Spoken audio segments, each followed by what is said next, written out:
Thierno Hamidou est un jeune auteur né à Conakry, en Guinée. Grandi en France, à Paris, diplômé en économie et gestion et très vite passionné de littérature. Il est auteur de 4 ouvrages, dont La mystérieuse disparition du talibé, paru en avril 2018, La patte du mal, novembre 2018, La dame de la cave, en mai 2019, Mila et la clé du coffre, en février 2020. L'auteur Thierno Hamidou est face aux jeunes du groupe de lecture de l'école Cours Sainte-Marie de Anne dans Livre ouvert.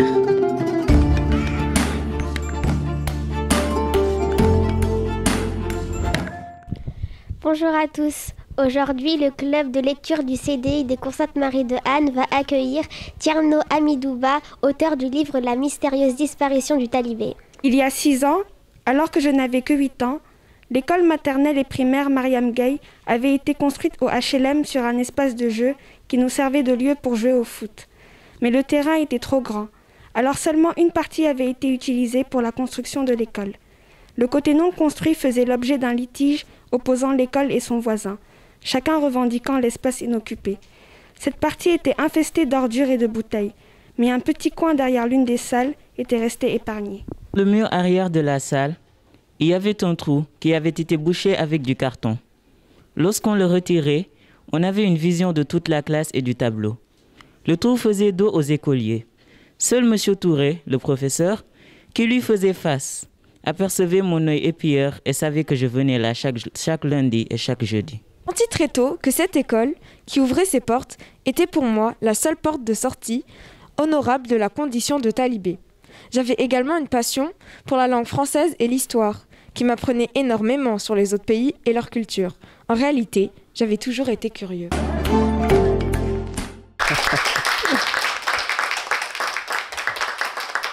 Bonjour, qu'est-ce qui vous a motivé à écrire cette histoire?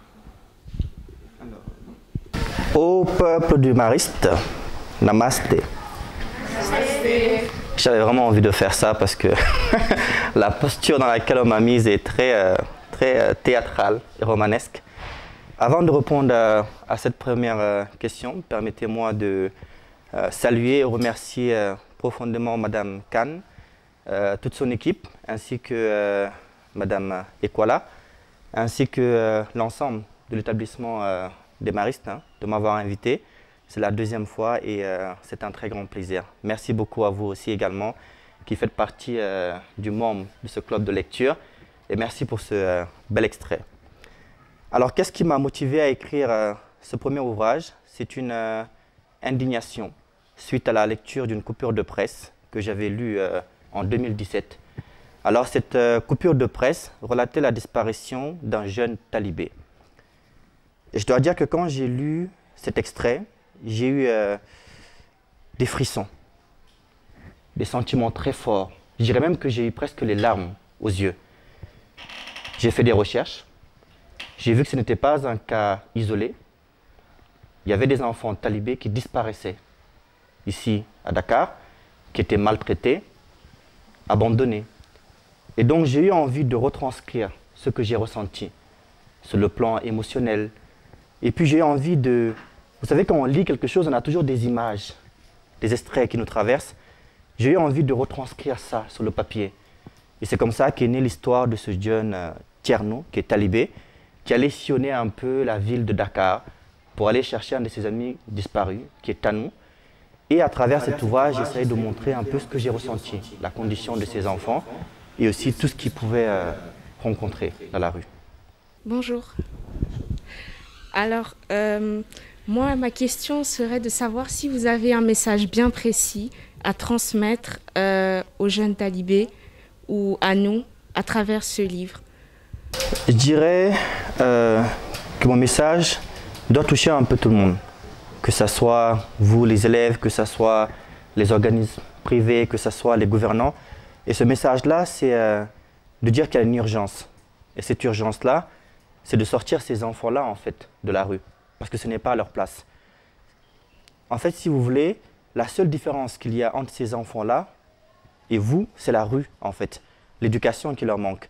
Une fois, je me rappelle au cours de lecture que je donnais à des enfants, je leur ai dit qu'est-ce qui fait que vous reconnaissez les enfants, les talibés?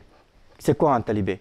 Alors, des gens m'ont dit, ils ont des chaussures trouées, des habits troués, ils m'ont dit.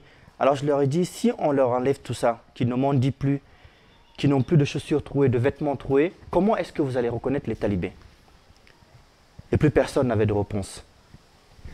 Parce qu'en fait, c'est uniquement la rue et leurs conditions de mendiants qui fait qu'il y avait une différence entre ces enfants-là qui sont dans la rue et ces enfants que j'avais en face de moi. Donc s'il y a un message que j'essaie de passer, c'est qu'il faut de toute urgence les sortir de la rue.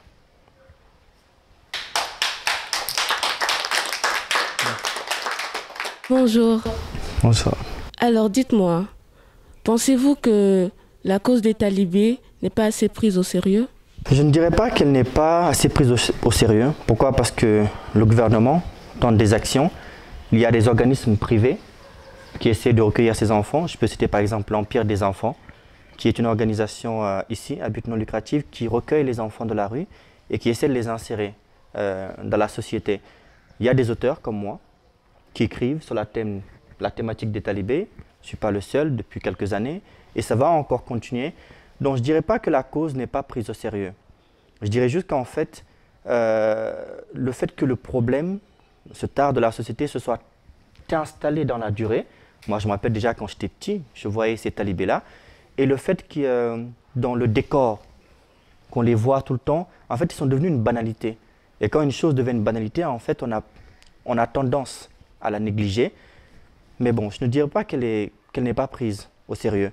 Il faut dire qu'il y a à peu près 100, 120, 130 000 enfants qui sont dans la rue, voire même plus, parce que ça, ce sont des chiffres approximatifs. Et pour sortir tous ces enfants-là de la rue, c'est compliqué. Il faut de l'organisation, il faut beaucoup de moyens, surtout beaucoup de dépenses. Et je pense que c'est ce problème-là qui fait qu'on n'arrive toujours pas à résoudre le problème. Donc je ne dirais pas qu'il n'est pas pris au sérieux, mais en fait, il tend à devenir une banalité. Merci.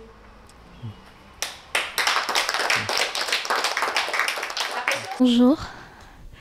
Quel regard avez-vous de la situation aujourd'hui depuis la publication de votre ouvrage? Les choses ont-elles changé? Donc, comme je le disais tout à l'heure, je ne suis pas le premier à avoir publié dans cette thématique. D'autres l'ont fait avant moi, d'autres vont encore le faire. Je ne pense pas que le but de l'écrivain, c'est de trouver des solutions immédiates. En fait, pour moi, l'écriture a un objectif, c'est celui de changer les mentalités, mais dans le temps. Or, dans ce cas précis, dans ce tard-là, en fait, ce qu'il faudrait, ce serait des actions immédiates. C'est-à-dire que l'État, par exemple, mette des règles en vigueur qui sont assez fortes et qui soient appliquées maintenant. Il faudrait, par exemple, une grande campagne, que ce soit vous les étudiants ou nous, les citoyens lambda, pour essayer d'alerter nos gouvernants et dire, voilà, nous sommes consternés, nous en avons marre, il faut que ça change. Je ne pense pas que ça va être moi tout de suite qui vais impacter la situation. Je pense à un travail de synergie. Parce que le problème des talibés, il est très tentaculaire. Il n'y a pas qu'un seul fautif. Ce n'est pas la faute de l'État, ce n'est pas la faute des citoyens, ce n'est pas la faute des parents. C'est un problème en fait très tentaculaire où beaucoup de personnes sont responsables de ce problème-là. Et je pense qu'il faut un travail de synergie. Et c'est ça qui met du temps à se mettre en place.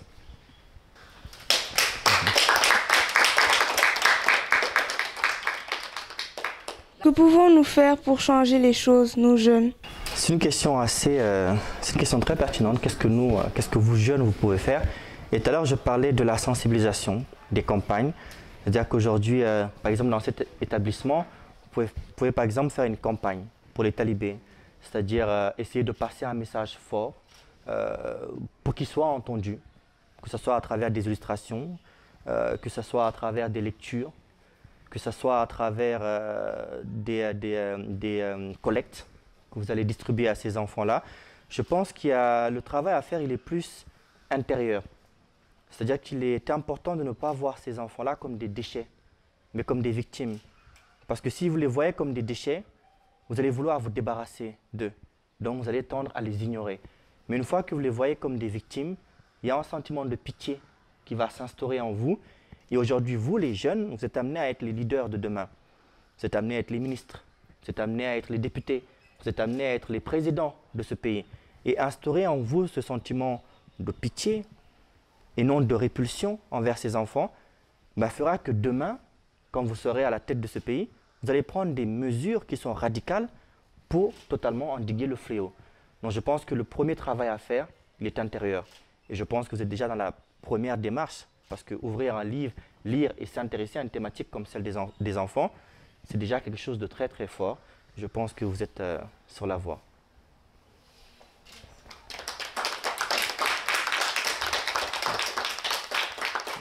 Bonjour.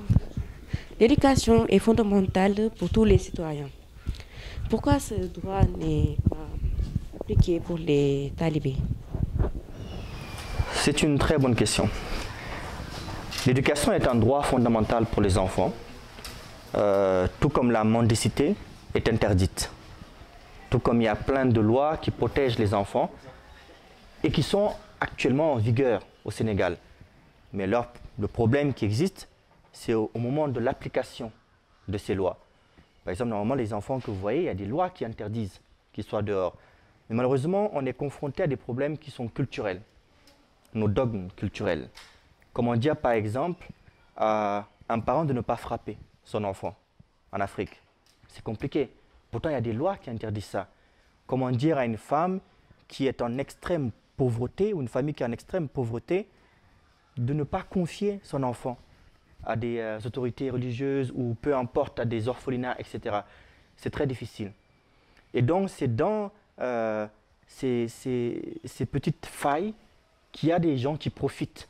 Par exemple, il faut savoir que la plupart des enfants que vous voyez qu'on appelle talibés, en fait, ne viennent pas de daara conventionnels. Parce qu'il y a des daara qui s'occupent très bien des enfants. Mais du fait qu'il y ait des petites failles, il y a des gens qui sont mal intentionnés, qui commencent à faire du commerce, qui vont chercher des enfants en Guinée-Bissau, en Guinée-Conakry, et qui les ramènent ici, et qui les font mendier. Parce qu'il faut savoir que les daara, effectivement, ils font sortir les enfants pour mendier. Mais souvent, c'est le vendredi. Pourquoi? Parce qu'ils n'ont pas d'aide financière. Et donc, à un moment donné, quand le daara se retrouve avec 20, 30, 40, 50 enfants, ça devient compliqué pour nourrir tous ces gens-là.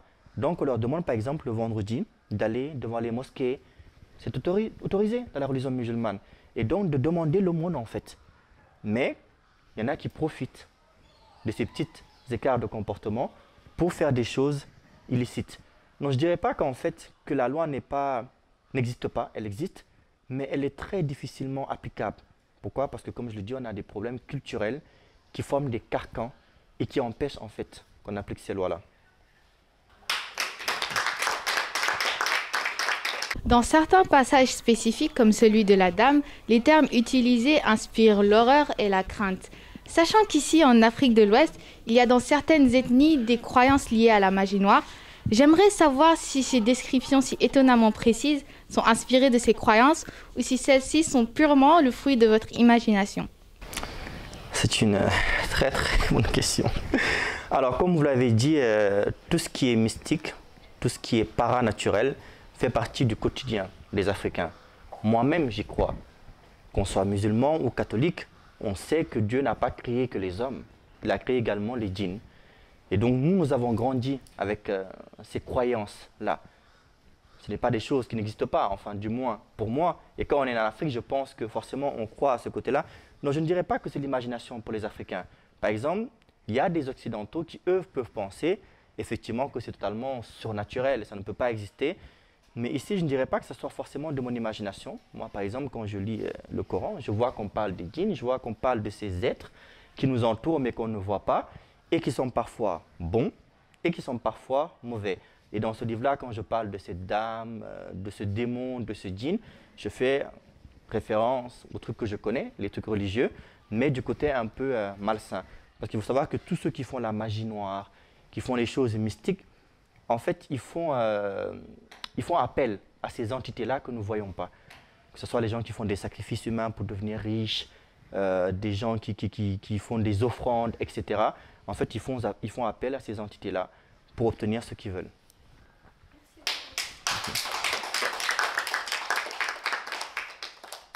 Bonjour. Bonjour. Alors, je voudrais savoir, quel message voulez-vous passer aujourd'hui? Le message fort que j'essaie de passer dans tous mes ouvrages, c'est que les époques changent et qu'il y a des choses qui étaient valables il y a 50 ans, 100 ans dans notre société qui étaient peut-être bien. Ça peut être par exemple le taux d'infantilité très élevé, ça peut être l'excision, pas mal de choses qui étaient dans nos cultures qui étaient très bien il y a quelques années, mais qui ne le sont plus aujourd'hui. Et tant qu'on ne va pas accepter ce changement-là, il y a des tares qu'on ne va pas pouvoir régler. Donc j'essaie de conscientiser un peu tout le monde à travers mes différents ouvrages, parce que je n'ai pas écrit que celui-ci. Et j'essaie toujours de passer le message que le bon triomphe toujours, parce qu'il est question de ça, et que la cupidité des hommes est à l'origine en fait de tous les maux. Dans tous mes ouvrages, j'essaie de mettre ça en avant. C'est-à-dire que c'est la folie des hommes, que ce soit dans la destruction de l'environnement, que ce soit dans l'exploitation des enfants, que ce soit dans tout en fait. C'est cette gourmandise en fait, cette avarice en fait qui nous pousse à nous autodétruire, qui nous pousse à nous détester et qui nous pousse à faire tout ce qu'on est en train de faire actuellement. Merci beaucoup, Monsieur Ba, d'avoir répondu à toutes nos questions et de nous avoir transmis votre message. Merci à vous tous.